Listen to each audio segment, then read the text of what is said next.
Welcome back to another episode on the Titty Deep Outdoors podcast. I'm Sarah and I'm joined with my co-host Lindsay. And today we have a guest that actually Lindsay knows this guy, but I have never met him. So I'm kind of really excited to get to know him and ask him some questions. We have Captain James Hinton out of Rockport, Texas. Correct? That is correct. How are y'all doing? Awesome. We are good. How are you doing today? Living the dream down here in Rockport. Awesome. So, the first question we ask everybody is just for you to introduce yourself and tell us about yourself, who you are. Tell us who you are, what you've been up to, where you're from, because I kind of caught wind that you are not from Rockport. So, tell us a little bit about your background, please. Well, I can do that. It's kind of lengthy, but here we go. My name is James Hinton.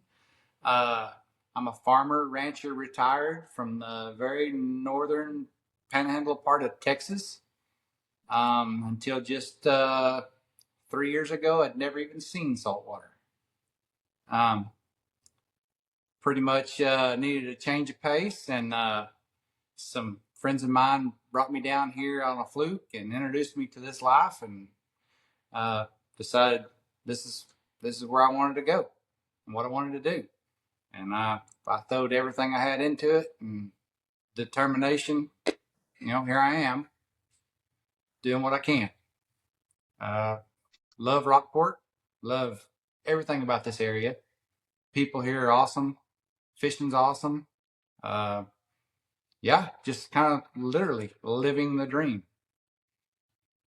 So So, I know, like Sarah said, I obviously know you, James, and that's obviously one of the reasons why I wanted you to be on the podcast was because I know your backstory. I don't know like the full extent of it, but I know that you didn't grow up doing this, and I think it's important for people to understand, especially those who are looking to do what you did, or even those just looking to like learn how to fish in these waters, that it doesn't take a lot of experience. I feel like it just takes a lot of, like what you said, determination.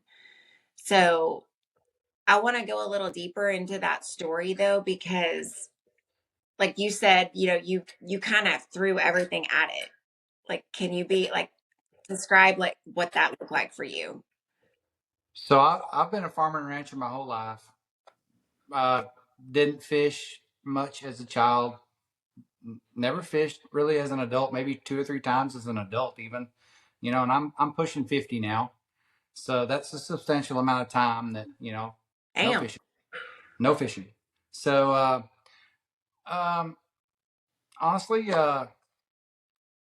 kind of was introduced to this and loved it, and then found some good people, uh, other guides and folks that really. There's been some people help me. It's not been just, hey, I'm determined to do this and go at it. I've had some help. And yeah, just decided that this is where I was going to end up, and come heck or high water, this is what I've done. Um, I've learned a lot from a lot of different people. Still don't know anything. Just a lot of luck, I guess. And then, like I say, some good folks have helped me out. Uh, I've pretty much retired from the cow business, and I've had that was a lot of work. Worked hard my whole life, and the fishing has been kind of it's been a really nice change. It is work. Don't get me wrong, but it's work I enjoy. I get up every morning, usually sometime between the hours of 3 and 4 in the morning, and start getting my stuff ready. And I don't regret any of it, and don't hate any of it. I go to the same bait stand every morning, see the same people. Uh, really good folks, um, and you know, have the same conversations every day with, you know, well, how was it yesterday, and you know, always have something to look forward to. And at the end of the day, every day, pretty much see those same people, and you know, share our stories and kind of go on. And it's just it's a good life, a really good life. So that's kind of, I mean, in a nutshell, I guess. So I don't know if that answers your question or not. So I think so. In I think I think you're being modest, honestly, in your response, just because because Rockport is also, I feel like is really saturated, obviously, with everybody that wants to be a guide, and I think you're pretty consistent when it comes to trips and fish that you bring in, and you're going to have your off days. But I do feel like, yes, you did have help, but I feel like a lot of that was just like you worked your ass off. oh, there's no doubt Rockport is a very competitive market for guides. Like, there is a bunch of guides here. No doubt, no doubt. And I must say though that as a general rule, they're all good guys, and 90% of them, or 99% of them, are, you know, they're nice folks once you get to know them. Good to help. Um, yeah, I mean, I fished a lot when I came. You know, my first boat. So I guess I'll back up a little bit. Um, so I drug a travel trailer down here when I decided to do this. I cut trees down at a place to drag a 2007 model travel trailer out of the brush that had been setting since '08. I cleaned it up, put tires on it, and drug it down here. Drove all night. Uh, Parked behind a gas station at the edge of town at 4 in the morning, and basically slept in the travel trailer until 8 o'clock, and I started calling RV places to find where I could park it. Um, Found the one that it's currently still sitting in. I've never moved it since I pulled it in there. Um, they actually had to inspect it to verify that it was in good enough shape to be in their park. But it was. I've been there ever since. Then a few days later, I took $9,600 to Victoria, Texas, and bought a boat, a bay boat.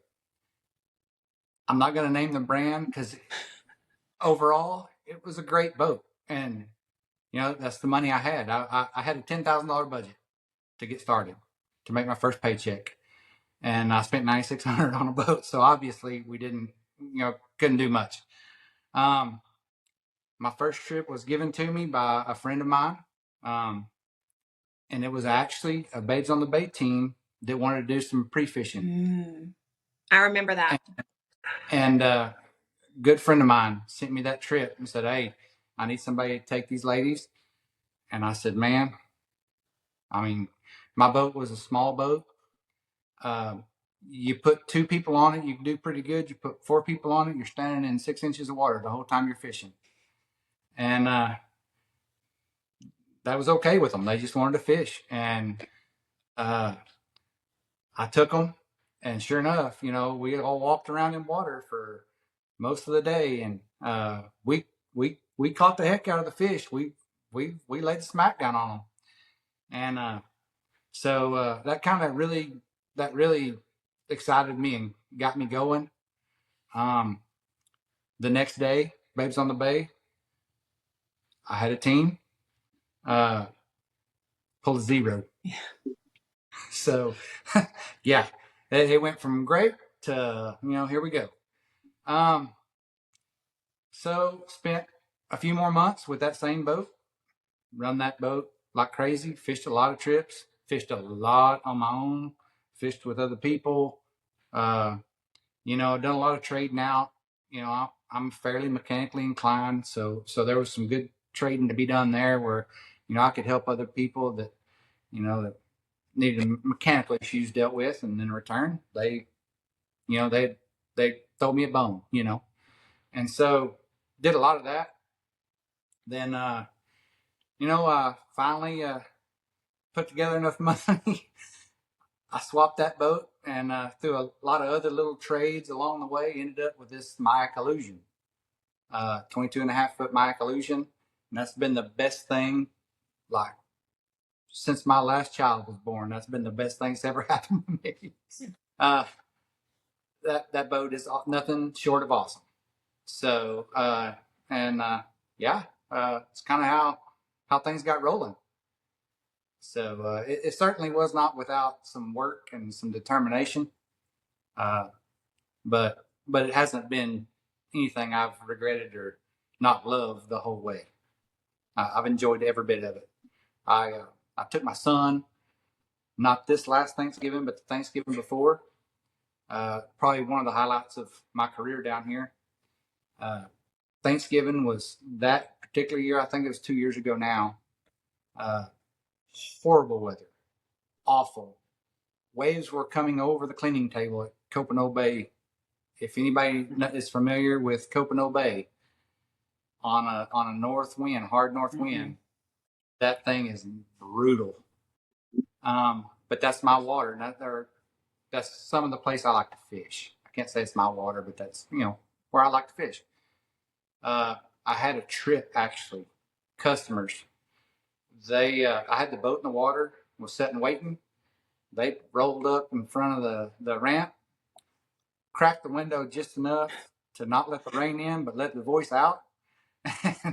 Looked out there and said, "This ain't for us. Keep the money. We're good." I was like, "I already got bait, fuel. Let's go." No, there was another trailer in the parking lot. Nobody else was going. So my son was here visiting. I run and grabbed him and took him back to that same dock, unloaded the boat back in the water, and he looks at me and says, "Dad," he said, "let's not go far because this looks like it's not going to be good very long. It's going to be miserable." I was like, "Well, it might be miserable. Let's try it." We literally, 47 minutes from the time we left the dock, had 2 limits of redfish and back at the dock. And yeah, it was probably one of the best days I can remember. So I have a lot of good memories here already. So that's a little bit about it. That's awesome. I think it is. So some things mean differently to to me than this does to other people. So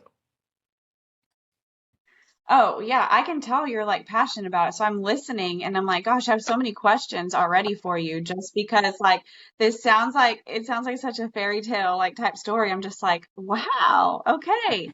So I want to back up some. You were talking about you cleaned up this trailer and you moved it to this RV park or wherever it's sitting still, right? yes, ma'am. But what was it for you that was like this turning point that motivated you to just do this? I know you said you went down to Rockport and you loved it and you were inspired to just like stop doing what you were doing, but was there anything like in particular for you that was just like this is what needs to happen, this life-changing thing, I just got to do it? Well, yes, I suppose so. I you know I worked a lot in my younger years, and you know I built a good life where I was in the Panhandle, but I really needed a change, needed something that was not 20 hours a day, 7 days a week. Um, something that was, yeah, I was to the point where I was just dreading getting up every day and, working on equipment and, not that I didn't enjoy farming and ranching, I still have cows today, but it's just become a job, not a life. And, when I found this, when I was introduced to this, this is more of a life. Um, it was intended to be retirement. This was all I was going to do. And I hate to go there, but you've asked, so I'll tell you. I was married for 27 years. This was going to be our retirement. Um, she decided she didn't want that. She didn't want. She wanted to basically die right there on the ranch, and I wasn't, and wanted me to stay there and do it with her, and it just I couldn't do it. So choices had to be made, and once that all went down, then you know that changed my life dramatically. So I went ahead and kept changing my life, and so here I am. That's just kind of how it happened. It's unfortunate, but sometimes life does things. You can't pick. You know, Oh yeah. And I No shame in that. I mean, I hear all amazing things about you. So there's, no judgment there. It's okay. Things happen, like you said, and life takes its twists and turns. But I personally feel like the ocean anywhere near the water is definitely the most peaceful and relaxing and rewarding place to be. So I'm right there with you. You do what you need to do, and so more power to you. you wake up in a new world every day on the water. Um, you can drive. You can load at the same dock, put your boat in the water, buy the same bait, drive to the same exact spot you were yesterday, and it ain't gonna be the same. It's gonna be something new. And so that's a lot. That's a lot for me. That's big for me. I like that. well, So some days it doesn't work out in my favor, but I mean, take the good with the bad. and I will say, I know the first time that we came down to fish with you after you'd made this transition, permanently, and everything that where you were just talking about, even Brian walked away and he was like, man, he just looks happier. Like he's like, man, James looks good. And I was like, yeah, he does. Like he looks like this is him. Like this is where he should be. I don't think we ever told you that, but I remember us driving away that day and he was like, man, he looks good. Like I'm happy for him. I have, it's funny you say that. I've had a lot of my Panhandle and North Texas friends come down and fish and book trips with me and just come down and hang out. And that's Mhm. pretty much a unanimous. I've got friends that have been my friend a long time, lots and lots of years, have known me well, and they pretty much all say the same thing, and they're happy for me, and and I look at home here, so So I want to, Yeah. and you've already touched on the fact that you had a babes team that year, and we pulled a 0 the same year you did. That that weather was horrible that day. You remember, Sarah? I caught more trout that day than I've ever caught in my life, and it's a redfish tournament. So there's that. Yeah. But I, Well, I remember catching plenty of reds too, but they were all like this big. maybe that's why I don't remember catching them. so my first babes year, I we caught undersized a lot, but we put nothing in Yeah. the box, and what we could not stop catching alligator gar. I don't know why. I I caught if we caught one, we caught 30. Uh, it was I don't know. I just like I'm not fishing for alligator gar. Why are we catching these things? No telling how much gear I lost that day, But I spent. I was just scratching my head. Of course, still again new. Um, but I just kept moving and changing it up and trying to find the next spot and just couldn't get it done, and I felt bad. Um, I felt real bad, have a team and, um, honestly, yeah, just one of those days, you know? So, It happens. So Oh yeah, it definitely happens. We know. We've hired plenty of guides and been completely like skunked.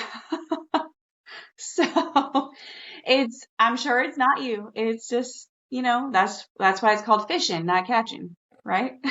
That's exactly right. And fortunately, I'm one of the lucky ones. I got to redeem myself a year later. So Okay, yes. So Lindsay told me this. I want to go into that. But to go in towards that topic, my other question for you is because you were talking about these things like how the weather was crazy and you had a trip that basically you said, we're not going because the weather's crazy and you took out your son and you had a great day.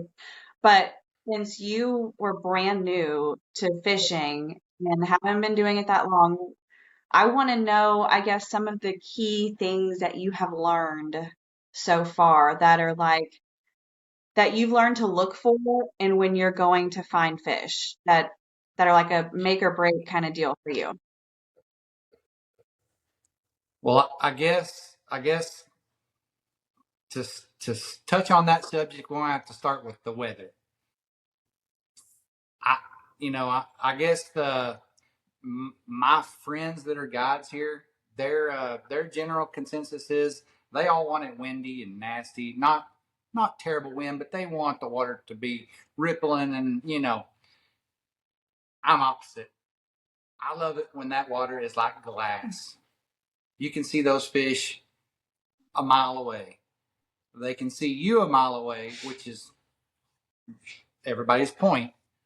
But if I can see them farther than they can see me, I can figure out how to get around them, get ahead of them, and we're gonna make it happen.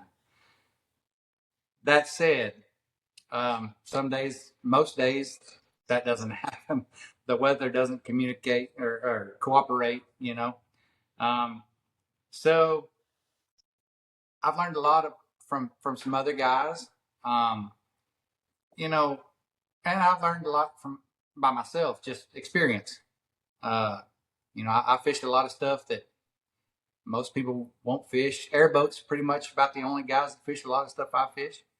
Uh, I kind of maybe drive that my more like an airboat than it should be. um, but that withstanding, bait, that time of year, bait's important.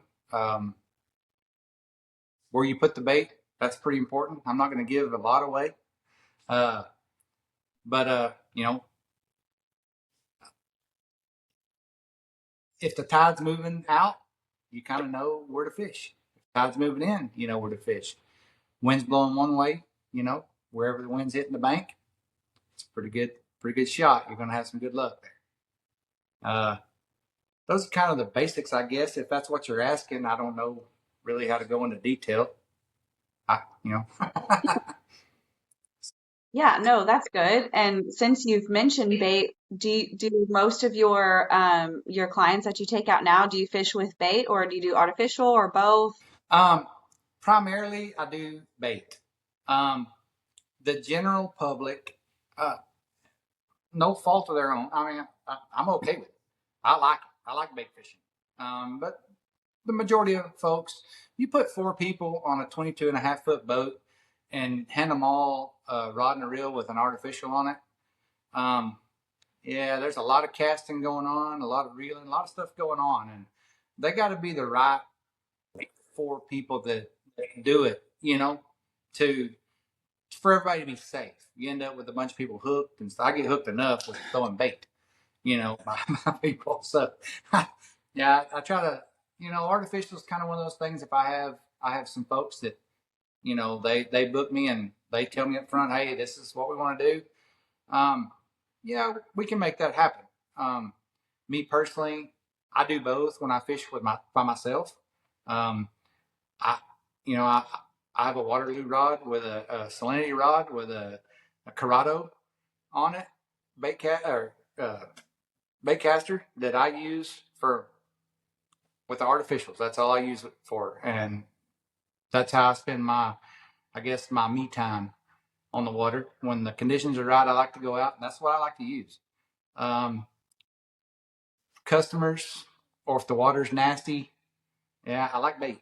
And I use water salinity rods and I, you'll laugh at me, but I use a cheap little Shimano spinning reel on those rods, and I have the greatest luck with those things. Um, you can beat them up, bang around on them.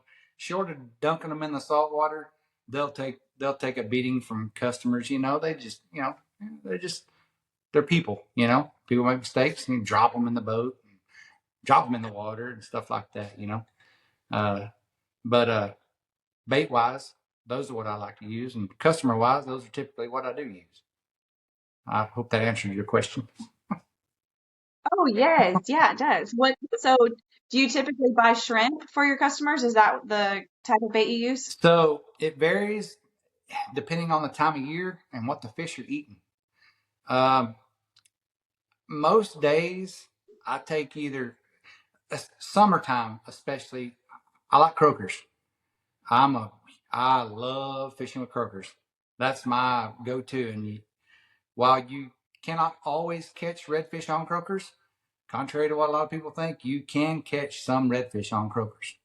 Now, it takes the right group of redfish. Not all of them are going to eat them, and they're not all going to eat them all the time, year round, or whenever you can get them, But if you can find redfish that like croakers, it's awesome because then you can go catch some redfish and then go catch some trout, And so that's my all in all favorite all time what I prefer to do. Now, I don't get to do that very few months of the year. So there is a lot of shrimp. There's a lot of mullet, uh, perch. You got to kind of go with whatever they like right now.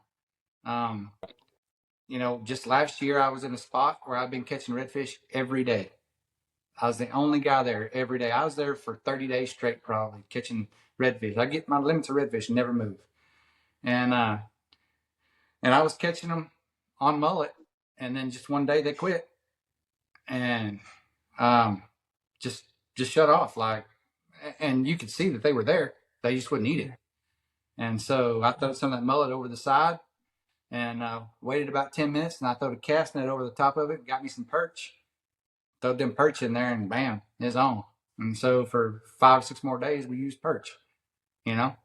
So you just, trial and error a lot of times. A lot of times you can tell by, a lot of times, people talk. You hear a lot of things, and what the bait shop's selling a lot of gives you a good idea. So for them people that are new coming down here, bait shop can tell you a lot. Those that they know a lot.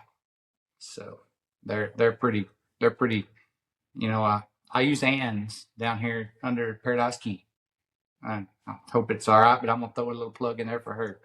She she takes good care of me, really good care of me.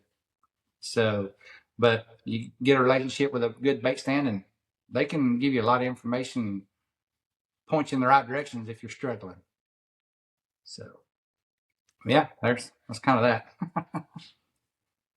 And so what about when you do use artificial, what are your go-to lures that you like to use there? So I'm on Texas Rattlers Pro staff also, and I like their jig heads. I use a lot of their jig heads. As far as the plastic I use, it varies. I really don't want to tell you exactly what I use. Stingy. I do have a go-to, and I'm sorry, I'm not going to share it. Book a trip with me and want to throw artificials, and you'll see what it is. Give us a hint. Well, damn. Now I'm interested. um, you know, there's a lot of options. Um, I think where you're fishing determines what you're going to use. Uh, and I am by no means an artificial expert. There are probably out of 500 guys, there's 499 that are better than me with artificials. I just kind of play with a few things, and I found one or two things that kind of worked for me, and that's what I use. But I think that rattling jig head I think that's a pretty big one. I think that's kind of a game changer. And what was So, who is it, who makes it again? So plastic. the gentleman's name is Okay. Rex Hoyt. He's down here, makes them right here. And it's Texas Rattler. And he takes good care of me too. You know, he keeps me stocked up and keeps me in plenty of what I need. So good guy, knows the water, knows the water real well down here. Been down here a long time. So I don't know all of his backstory, but he fishes a lot, has fished a lot. So yeah, if you don't have any of his rattling jig heads, I recommend you try a few. You, it's a game changer. Do they sell those at Tackle Town there in town? Okay. I don't believe so. If you're familiar with this other side of Rockport, Oh yeah, Real Wicked that's right across from where Apparel, you're at my house. That is, yes, ma'am, yes, ma'am, and they carry a full selection of his products there, and they have what you need. So now I use Tackle Town too a lot. So you know, but that's where I buy Rex's gear, Texas Rattler stuff. That's where I get it. Is right here at Real Wicked. I'm gonna have to grab some of those. Well, damn, James. Now you got me real interested in what. I know how y'all. So yeah, just might check it out. So the last time I fished with James, I think it was last summer when Brian and I brought Caleb down, and I didn't realize, because I've been on these trips now and fished so much more artificial than croaker. And it's kind of funny because James was kind of making fun of me because it's like I went croaker stupid. Like I didn't, do you remember? Like I don't remember. It was foreign to me for a little while, and I was struggling. And I was like, I'm switching back to my artificial. Yeah, it happens. It happens. But best I remember, that day was kind of tough all the way around, if I remember correctly. But yeah, fishing with croakers is a different deal. I guess what I really like about it the most is you're always doing something. There's no time for boredom. And you're always active, always busy, and you're always excited about when you snap that guy. Is this going to be the time I snap him and he gets smoked? You feel that hit. And y'all are trout fishing. Y'all understand what that's like. So a lot of people, once it happens the first time, it kind of it excites them, and it's something new.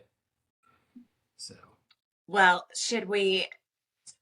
I want to spend probably majority of the rest of the time that we have talking about your better year at your next attempt at Babes on the Bay. Because I feel like it's important because, again, just to recap, you were a farmer rancher from Northwest. Where what would you call that? You call it like Northwest Texas, right? The Panhandle. the Panhandle of Texas. So never really fished much in your life ever.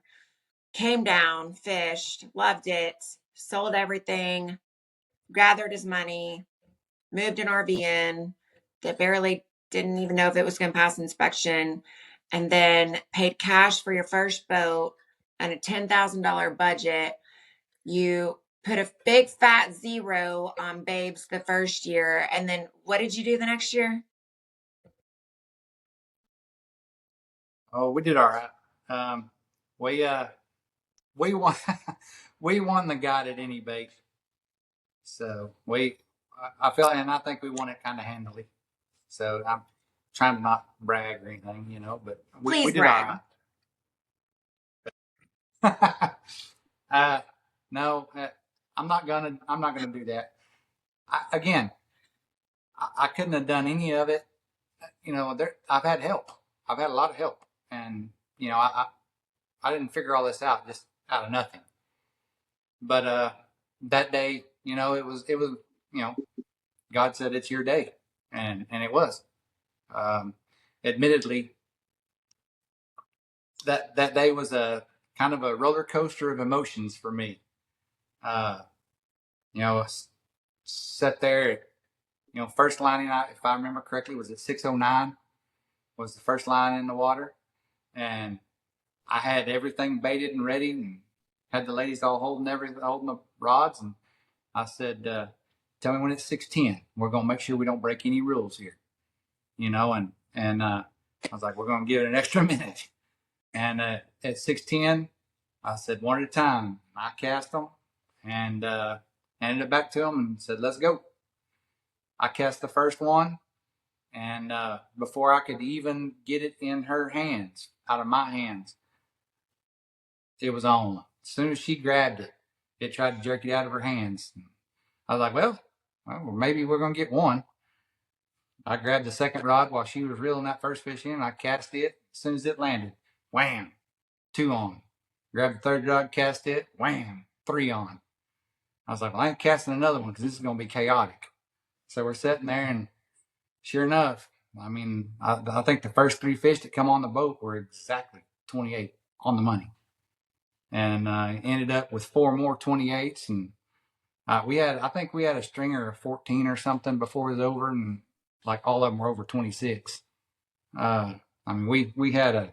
We had a phenomenal day, and that's just unheard of, and I think by 8 o'clock, I had my feet propped up on the console of my boat, leaned back in my chair, and just watching the ladies fish. At this point, they're casting they're baiting, they're doing everything. It's just like I'm done. I don't. I'm looking at that. I think there were 7 28s. I'm like, and I think we had 3 or 4 27 and 15 16ths. I don't. If anybody can beat us, power to them. I'm not. This is pretty good. See, I just kind of reclined and let them have fun for a little while. And yeah, there were some issues with some of the GPS stuff, I guess, and the pictures being right and everything. And so when that all went down, I kind of I admittedly kind of lost my stuff a minute, but they got it all sorted out, and I got my stuff back together. um, Meanwhile, there was when we pulled in there to fish, we were the only ones. We were the only boat in sight. No one else around. And by 8 o'clock, there were 30 boats piled around. It's like I didn't know how I was going to get out of there without running over somebody's lines. They were packed in there like sardines. But it was kind of over by then. It was when it was over. When it shut off, it shut off. At least for us. And so yeah, we were done and to the dock and loaded up and out of there early. So uh, kind of I guess a once in a lifetime thing that I hope to repeat it, but the I'm not ignorant. I feel like the odds of that 2 in a row that's gonna be tough. But I'm gonna try. I'm gonna try. So You never know. I know a You little sure bit more don't. than you're letting on. Because again, you're being modest. So I'll ask you a question. How much experience did your team have before that day?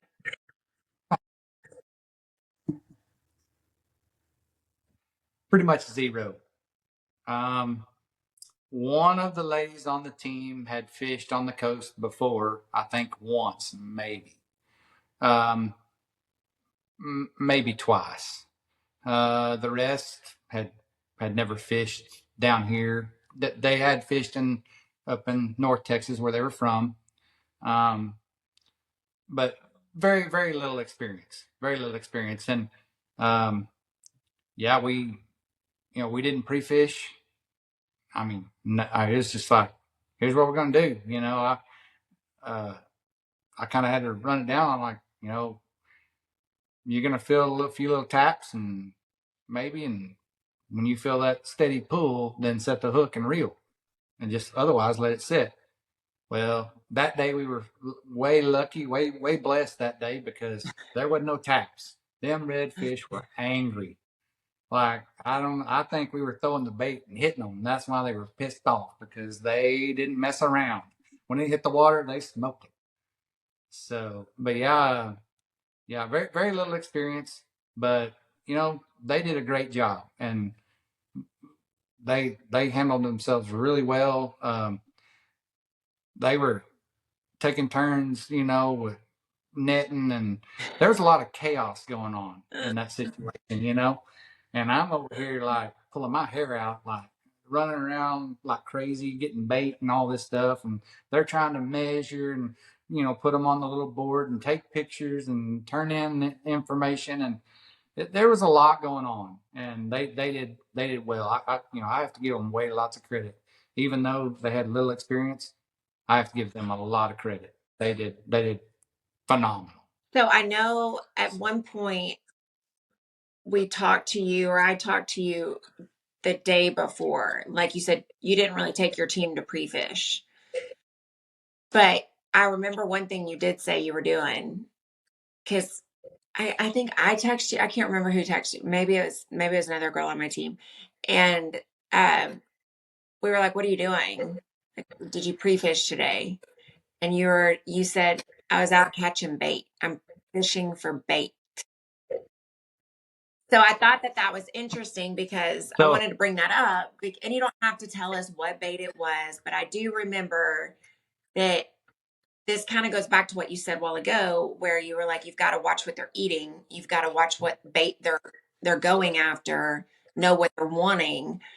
And I feel like you tuning into that a little bit more overall every day in what you do really helped in that situation, because Sarah and I went fishing just a few days ago, and they were swimming all around us. We could have reached out and touched them, and we were throwing every color imaginable at them. There were top waters, there were soft plastics, and they just weren't eating it. And so I feel like you kind of honed in on that, and that was definitely a win. they're wild animals, and they don't eat 24/7. Sometimes you got to either they're going to eat because they're hungry or eat because they're angry. That's kind of it, or the way I see it. Um, just like us, we don't eat all the time, so sometimes no matter what you throw at them, they don't want it. It's just something else in the water to them. That particular day before, um, a friend of mine who's a guide, he had a trip the next day, not a babes trip, and we just kind of teamed up, and he's the guy that showed me a lot, and taught me a lot. But we decided. I do know and did know that the fresher the bait, the better. And sometimes you have a hard time getting that bait that's a couple of hours old. Sometimes it's 12, 15 hours old, not been handled properly. And so our big key is for something like that is fresh bait.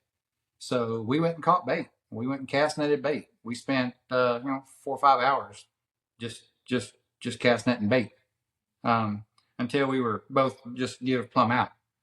And but that was a big deal. And then he showed me how to handle it right and store it right overnight, and so that was a big deal, and that might have been the difference.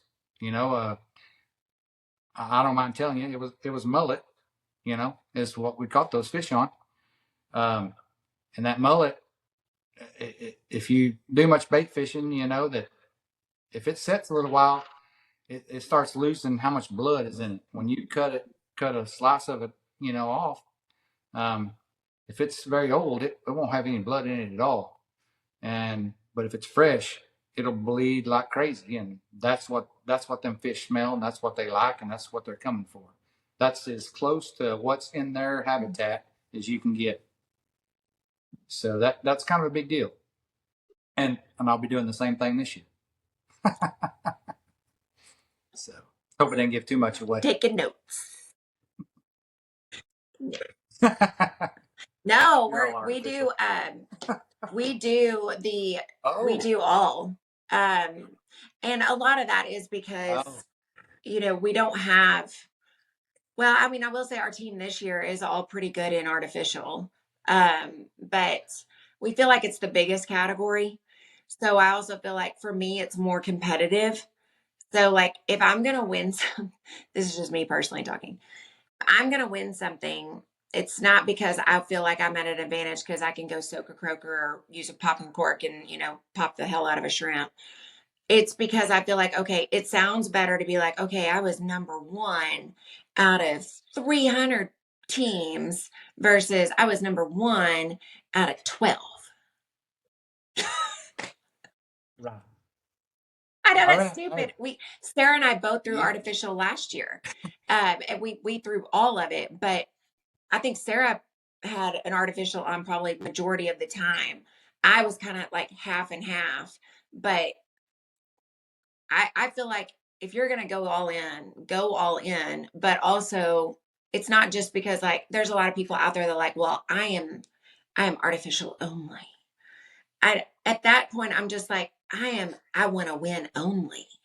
So I have been in those waters where they don't like shit that I'm throwing at them that looks like a plastic, but I can throw a shrimp out there and they're like, oh, hey, come to mama, So I want to be armed with everything possible to win.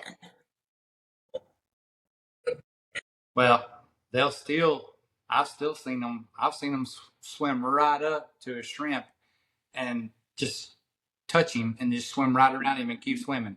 So sometimes they won't eat anything. And incidentally, popping corks are the bane of my existence. You will rarely see them Sarah. on my boat.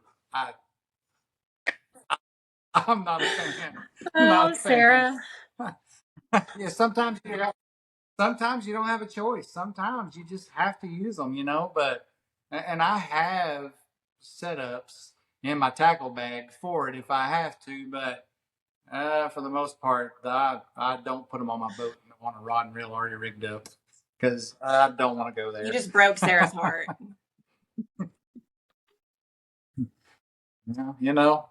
Each to their own. I mean, they work, no doubt. They work. They just don't work good for me. So. Oh yeah. No, I was raised on popping cork and shrimp. That's my go-to. If nothing's working, this it's girl popping will cork pop and a shrimp cork day with for her me. artificial. Like she's just like, let me just throw this. Like just give me this moment. Like this, I know what I mean, she is, and you're not talking her out of it. I know several people that's how they catch fish daily. They don't buy, they'll put some sort of gulp or some sort of something under their popping cork, and that's what they use. And they'll kill it some days, and then most days they catch fish. So, I can't hate on you for that. So it's just not my style. Well, before, oh. So I have to ask you, this team, so this was last year that you won. And where did this team go? What happened to them? Are they fishing this year? So there was a lot of factors that just they cannot make it this year. They wanted to, they just can't. There's some a new baby in the mix for one of them, and just a lot of things going on where they just can't do it. So yeah, I was free there for several months. I had a team, and my daughter actually was going to be on my team this year, and made lots of plans for months for that to happen. And she was going to come down here and stay and do it. And I had some other people going to throw in with her, and we're going to make it happen that way, And just she got a promotion at work, and the promotion made it so that she wasn't going to be able to make the trip. So, that thing all kind of fell apart. And so incidentally, just today, I got booked. So I'm booked up. So yeah, yay. So I was happy, relieved about that, I guess. Anxious, very anxious, because now everybody has super high expectations. So fishing went right out the window. Now we got to be catching. So, but yeah, so I have a team now again, and hopefully it you know works out. It looks like it's gonna. Can't see a reason why it won't. So I'm Do you excited. know this I'm team excited or do about you know that. anybody or is this like a blind thing? No, I know these folks. I know the ladies well. I know their husbands. I know all of them. I know them very well. Good Good. people. It'll be a lot of fun. They're always a lot of fun, and they live down here for a while, and they come and go often, and they'll come stay for several days and fish a little, and so I fished with them quite a bit. They had their own boat. Um, uh, through for personal reasons, had to get rid of the boat, and just it just didn't fit their needs anymore. And so yeah, that's kind of how I got to where I'm at with them. Gonna take them out of that, but we fished a lot prior, so it'll be a good fit. They're a lot of fun, just good down to earth people. So So before we it'll be a move good on time. from the topic of babes, I want you to, and I don't know if I have this right, this story right. So to correct me if I'm wrong, but wasn't, I know you're like, oh shit, what's she going to say? I don't even know half the time what I'm going to say. So there's that. But didn't you get contested?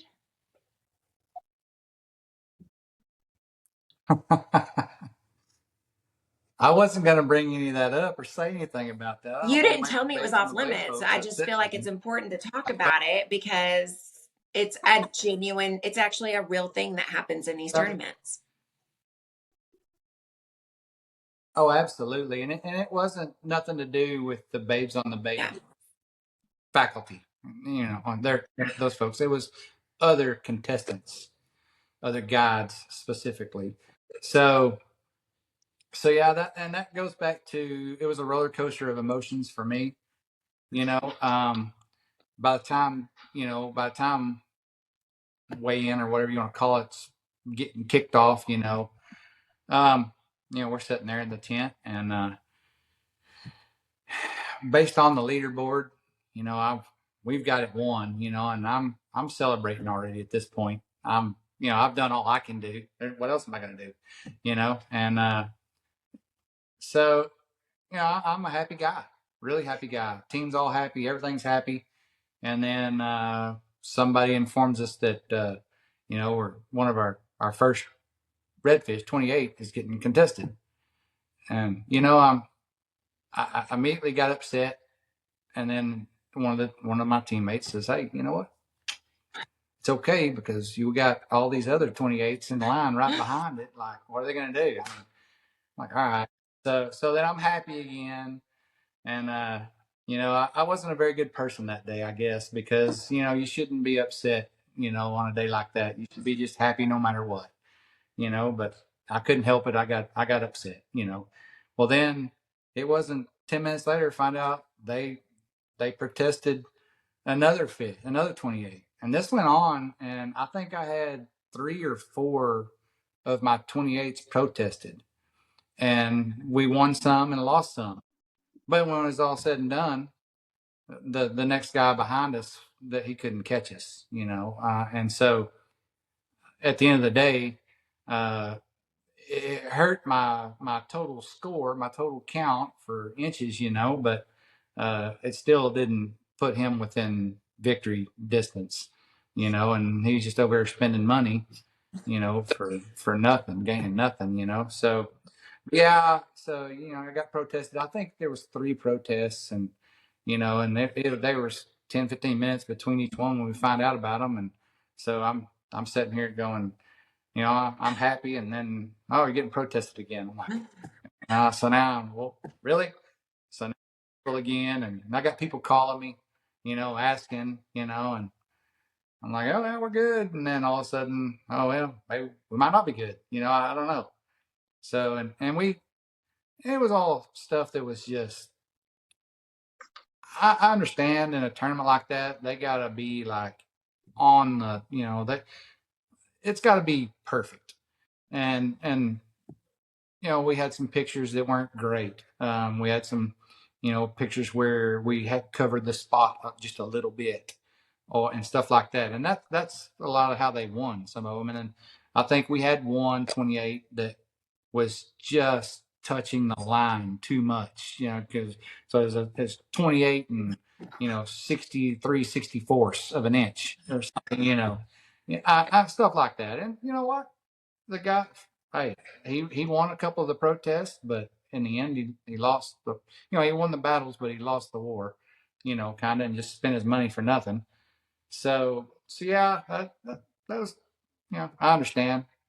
Um, at the end of the day, I got my ice chest, and got my, I guess my victory dance, victory lap or whatever, So it was all right. Turned out great. Turned out great.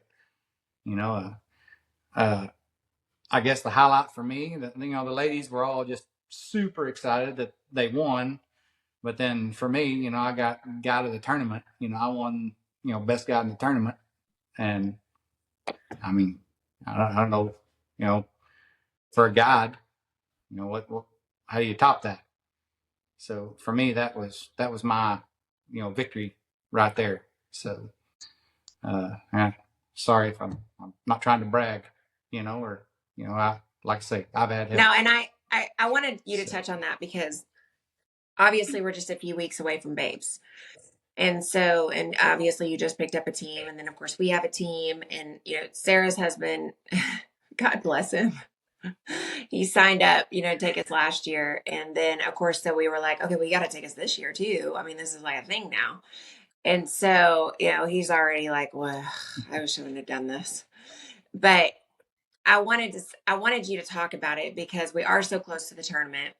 And I know that the contest or whatever you call them, the contested, feature is a thing every year. And it's not just pick on James Hinton year. I know I've heard that it's happened ever since the whole, picture catch and release, tournament style. So, um, with that said, I can imagine that like your pictures are probably going to be like National Geographic this year. Like you're not going to have any. The reality is the tournament, the board, the committee, the people running the tournament, they have to do that. They have to be, this is not just a 12 team little podunk tournament with, I mean, nothing, not that there's anything wrong with those small tournaments.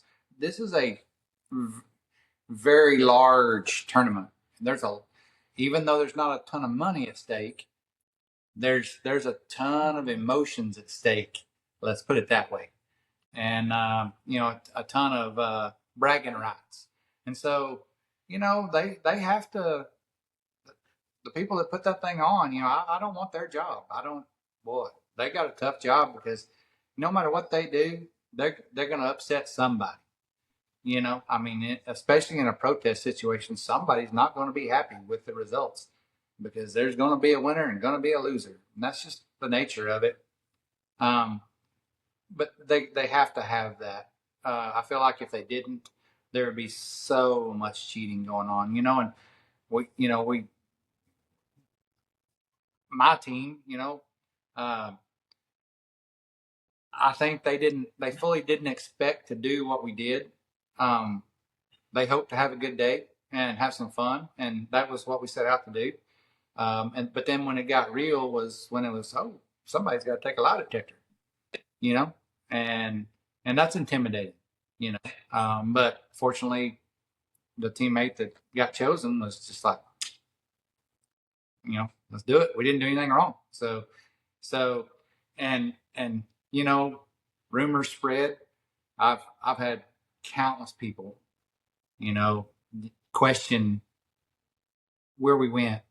Did we do everything right? And oh, I heard this and I heard that. And I'm like, hey, man, the teammate that took the lie detector knew exactly where we were, just from the landmarks, you know, and passed the lie detector.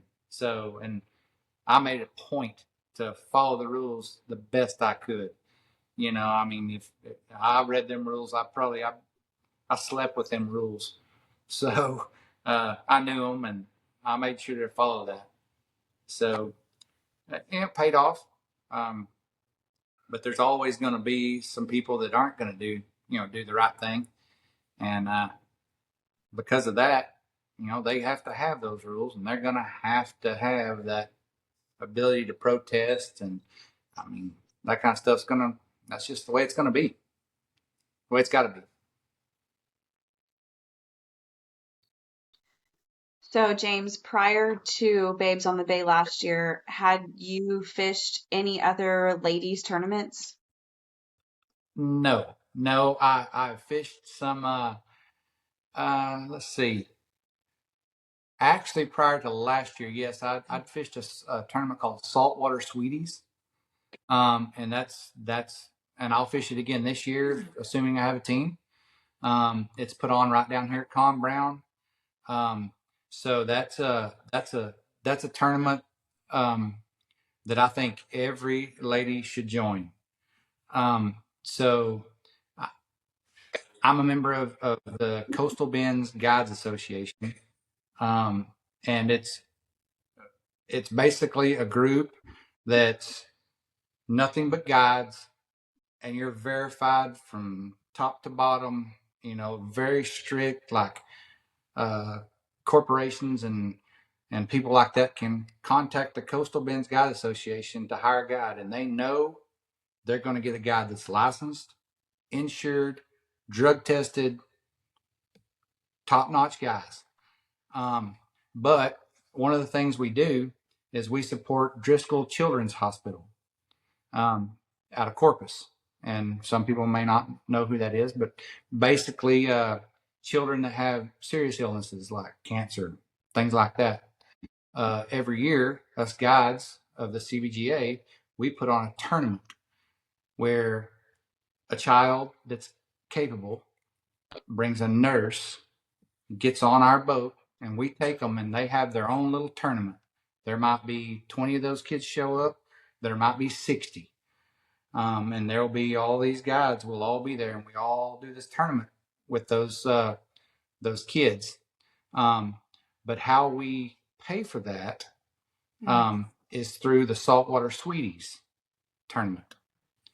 That's how we get the funds to basically finance that as the CBGA. And the Saltwater Sweeties is basically Babes on the Bay, just smaller, much, much, much smaller. Um, Anybody's welcome. If you want information, hit me up, and I can certainly share that with y'all. But it's a good cause, good tournament. That's the only other all ladies tournament I've fished. I've fished a lot of other tournaments. Um, I fished last year. I fished the Fishing for Wishes tournament. Um, Incidentally, that so that tournament I just fished yesterday, also for the second year. That benefits Make a Wish, the Make a Wish Foundation. Another excellent tournament, good cause, and it is a good tournament. Last year, I think we come in 10th or 11th. This year we come in third. So, for the guided, we had the third place redfish and the third place stringer. Um, and conditions yesterday were horrible for a tournament. 45-mile-an-hour winds. Yeah, there was no clean water to be found and no smooth water to be found. I promise. But that's another good one. But those are the biggest ones I've done. Um, not super experienced, I guess you could say. MIAC tournament, I've done it. I'll do it again this year. But yeah, those are kind of the largest So ones. based on you doing these tournaments and obviously with Babes and then like Saltwater Sweeties, our podcast we created because we wanted to create a space that wasn't really inexistent, that was more for like women that were thinking about getting into things like this, whether it be hunting, fishing. 'Cause, I hunt more probably than I do fish. And so we wanted it to be geared towards that. So we always ask our guides this, whether it's a female guide or a male guide, is like, if somebody said to you, I've never fished before, and this is obviously going to hit home for you because this was your team last year on Babes, like, what is some advice that you would give them if they said, I want to do this tournament, I'm going to do this tournament, but I don't really know what to do? Like, what's your top advice as a guide for women? Um, I guess assuming that they don't know, assuming they know absolutely no one in this this world down here, assuming they've never been on the saltwater, assuming they know nothing. I guess research. Um, there, there, honestly, we live in a world of Google. We live in a world of apps. We live in a world of YouTube. You can learn a lot from that, but at the end of the day, um, do it. Just you're just gonna have to do it. Um, I know that being on the water would be hard for some ladies. They might not have the availability of a boat or the finances for a boat or someone that they know that has a boat. But as a general rule, um, they can find a way to hire a guide. Um, a big thing that I think is way underutilized as far as from a guide's perspective is I have people regularly that contact me because they're one person and they can't afford to buy a guide for a fishing trip and pay the whole bill as one person. And they want to know if I can put together several more single fisherwomen to put 3 or 4 people together to split the cost. And I feel like that's pretty important because I do that pretty regular. And for someone that just wants to get in this deal, you know, they can get on a boat potentially with 2 or 3 other ladies, men that know that have fished a lot and learn a lot and still, learn stuff from the guide. And that's a good way to learn a lot on the water. I feel like that's something to keep in mind if you're a lady that just wants to figure this out and don't have those friends that will spend the money to join you and don't have the family to spend the money to join you, but you want to get involved. That's probably a biggie for me. That's a good point. That's I a mean, way. and that's how Sarah and I met.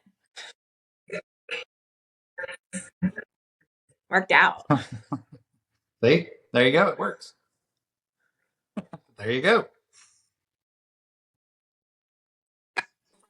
Yeah, that's a great point. I actually really like that. And I've seen a lot of guides do that where they're like, got one spot, open boat, whatever. And there's so many times I've been tempted to be like, me, take me. Because yeah, like Lindsay and we stick together a lot, but we don't live close. And so it's hard for us to get to be in the same spot at the same time. So I'm always down for if you need somebody to hop on a boat. It's me. Me, pick me. Oh, I have I have people that I have people on standby that ladies, men on standby that just if I'm going out scouting one day, just going out looking, just myself, if I've got a tournament coming up or something that or I've run out of fish where I've been fishing or the fishing's gotten slow and I'm trying to find somewhere else to go. I have people that want those days and they can pay but they can't afford to do a whole trip but they take good care of me and they get to go along those days but they don't expect I'm not going to just take them to my honey holes and fill a cooler full of fish for them either. We're going to go looking around and that's how it's going to be. That's another good way. And I don't know if I'm the only I'm sure I'm not the only guy that does that. But but there's ways to get on the water and you know, just do it. You know, I mean, what you got to lose? So because your story just like amazes me. So because you sold everything and moved to the coast and bought this boat, what experience did you have operating a boat? So my father-in-law, ex-father-in-law, he had a boat. I had friends with boats. I got my hours on mostly my father-in-law's boat and other friends and stuff boat that uh, basically for skiing and stuff like that. Uh, like I say, almost no fishing. I think I was on a boat a few times in Possum Kingdom, but it was all water skiing, water sports. I can water ski, so I'm not oblivious to water. I just the fishing part of it was just never a thing for me. So that's how I got my time on the boat, you know. So But you did say you're pretty like mechanically inclined too. So if like things have gone wrong on the boat, I'm sure you kind of just been okay. YouTubed it. I don't have to really YouTube much in the way of working on the stuff. I generally can figure it out, not always. The problem I'm running into is I'm kind of that old school mechanic. Uh, it's getting to the point in the day and age where you got to have a laptop to plug into anything to work on it, and I don't have that capability, so it gets out of my wheelhouse sometimes. But as a general rule, yeah, I've broken down a few times on the water and had to fix it and any way I could and limp it in. I've stood in the water on the back of my boat before and working on my engine. I carry a toolbox on my boat. And most people that see it are wondering, why do you have a toolbox on your boat? Well, you never know. But I've had customers watch me stand at the back of my boat with the cowling off, working on something so I can get us 20 miles back to the dock. It's happened. Uh, I have, you know, I have to say I have a towboat membership, and if you're down here fishing, you on a boat, and you do not have that service, you're crazy. I mean, that's the best, most that's the best service I think possibly down here. Justin Nessaloni is a good dude and like offers an excellent service, and I have had to call him. So you pick up the phone, call him up, and he says, "Send me a pin," and here they come, and it doesn't cost you nothing. So if you have his service, it's a big deal. Incidentally, I've used that service more on a customer's boat than I have on my own. So, so that service follows you. If you're on somebody else's boat, it breaks down, you're still good. Well, do you have any questions for us? I know we've just been like picking your brain and making you tell us all these things, even though you still won't tell us what lures you're using. Like, do you have any questions for us or like feedback that you want to give Um, us to be able to like maybe share with others that are looking to get into this, or just general input?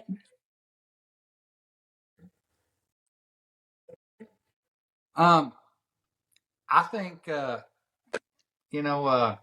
this is the first one of these I've ever done. So I'm a little ill prepared, I guess, on what questions I would ask y'all. Um, you know, and I've already talked a lot, so I'm pretty sure I've done most of the talking here, and I appreciate that, and I appreciate the opportunity, and I appreciate the recognition, I guess, and acknowledging where I've been and where I'm at. You know, I certainly want to say that you know you're never too old to change the direction in your life. You know, I think that's big.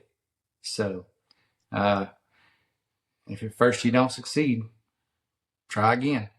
You know, uh, yeah, that's uh, Well, that's and I kind love that, and I'm of it in a glad that nutshell. this worked out because I think you were sick when we were going to do this one before, and And Sarah was like, I don't really know him. Like, what are we? And I started telling her a little bit, and she's like, oh.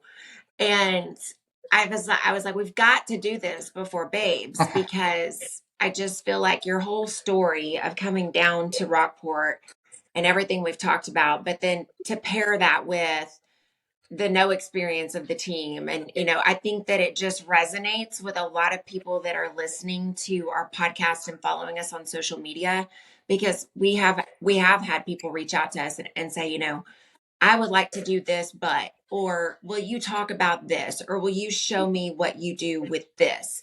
And so people are looking for that information, but there's also people out there that are looking, that could be kind of where you were, whether they're 30 or 50 or 65. I don't know. I feel like they need to hear that it's possible. It just takes a little grit.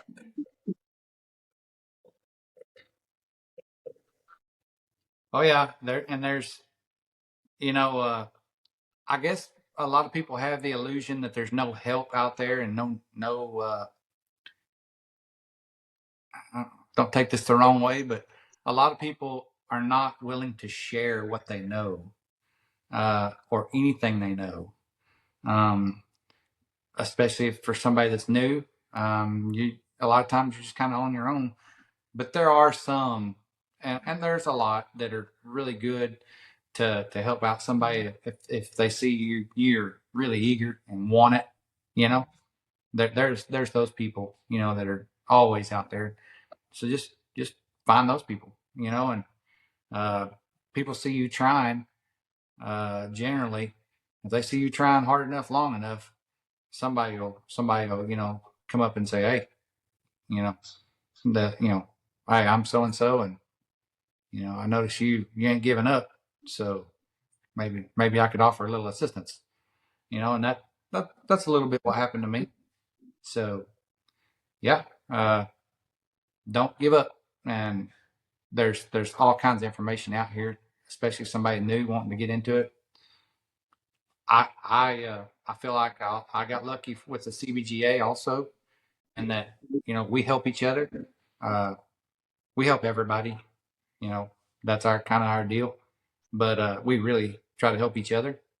And you know, there's those organizations out there like that, full of knowledge, lots of knowledge. Um, you can pretty much anybody off the street walks up to a CBGA member and says, hey, I'm so and so. I'm brand new here, and I want to catch a fish, and can you give me just a pointer? You'll get something. You'll get, that's the kind of the group we are, and there's groups like that here, so it can be done. Just do it.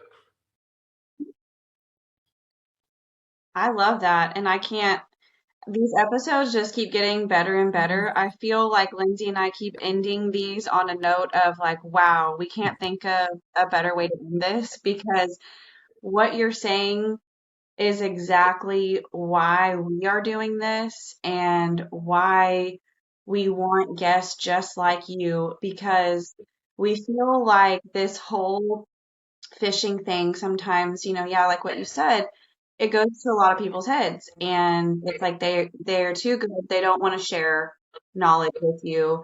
It's a competition for them. Um, and when it comes down to it, like for you, your story is like gold, because it was a life-changing thing for you, and it made a difference in your life. And it's just, you don't know why people are doing this. Like, why do you want to get out there and fish? It might just make you feel good. It makes you happy. It's your happy place. Like, there's no harm in what we're all trying to do here. It's just be in our happy place, do what we love to do, and help each other out. And so your story is perfect. It's like it's the perfect story for our podcast and what we're going for. It doesn't cost a dime to be a good human. So, help people. Nothing wrong with that. Correct. Yes, sir. 100% agree with you.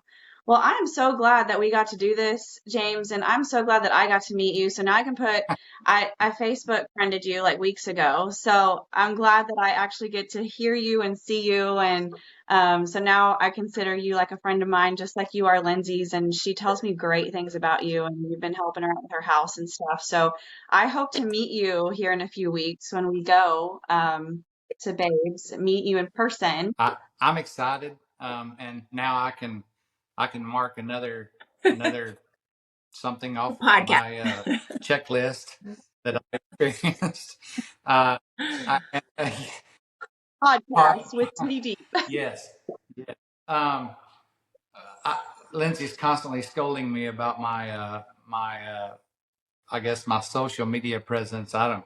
She just a few weeks ago was trying to telling me that I need to do a reel instead of a video and No, all his this stuff, and exact I was word like, was, "What's a I don't know the reel?" difference. I don't know what you're talking about. Yes, my exact words were, "What's a reel?" You know what a Oh, reel is, did I the send kind you you the put on how your to rod video? and I can't put it remember. on the water. Exactly. I saw a squirrel. No, you didn't. You were supposed to. Um, that, that's how tech unsavvy I am. So I get to, yeah, I get to mark the whole. Been on a podcast with Titty Deep. Yeah. So it was a good evening and good time, and I really enjoyed being on here. And really thank you all for letting me be on here and having me. It's been great. Been great. Absolutely. Well, thank you for joining us. You've officially gone titty deep. So with that, we're glad we could be we could be that check on your box. We appreciate you spending time with us on, it's evening right now for whenever we do post this, and for when listeners are listening to this, it is a Sunday evening. So we know that you're busy and you took time out of your evening to join us. So we definitely appreciate that, because if it weren't for you and the other guests that we've had, this podcast wouldn't, be what it is. So we appreciate you and your time and your stories. It's been Yeah. amazing to get to So, know a little bit more about you. Captain So, Hinton, Lindsay, do you want to close us out? if people want to look you up or book a trip with you, what is your social media called? What's its handle? Or it's I'm not even going to try to use the tech word because you're going to look at me like deer in headlights. But how do they find you on Facebook? How do they find you on Instagram? And what's the best way to get in touch with you to book a trip with you?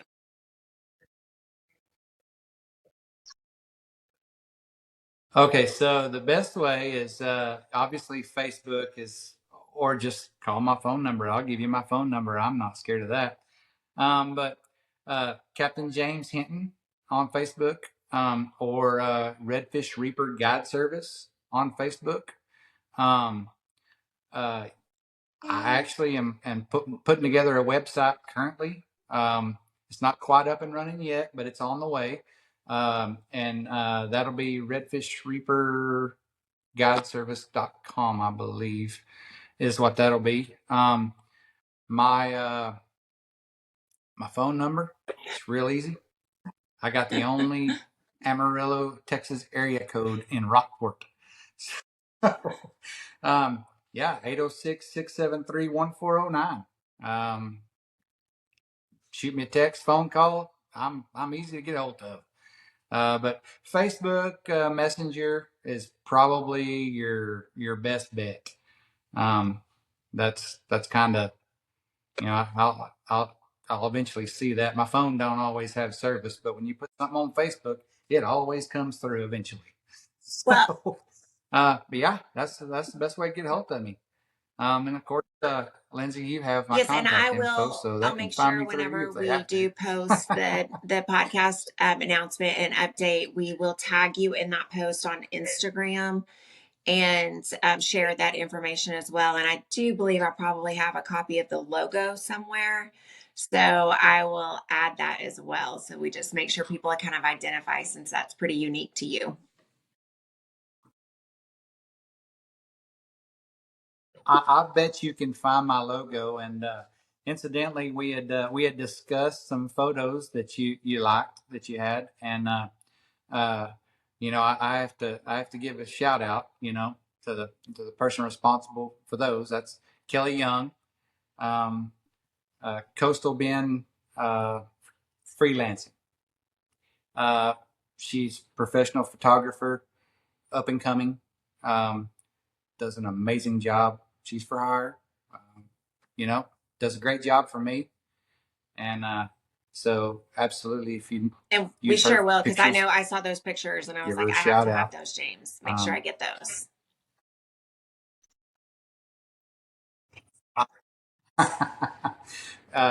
I'll make sure you get them. And yeah, you know, good pictures.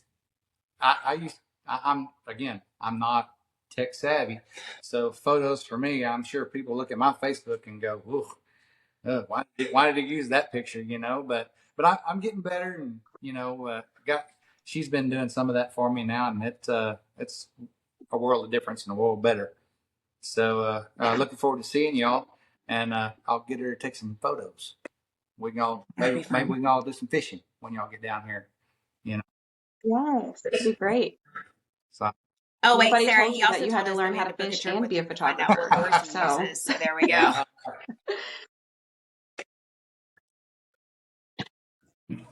Right. okay. We All right. killed three It's or four on. birds with one stone right there.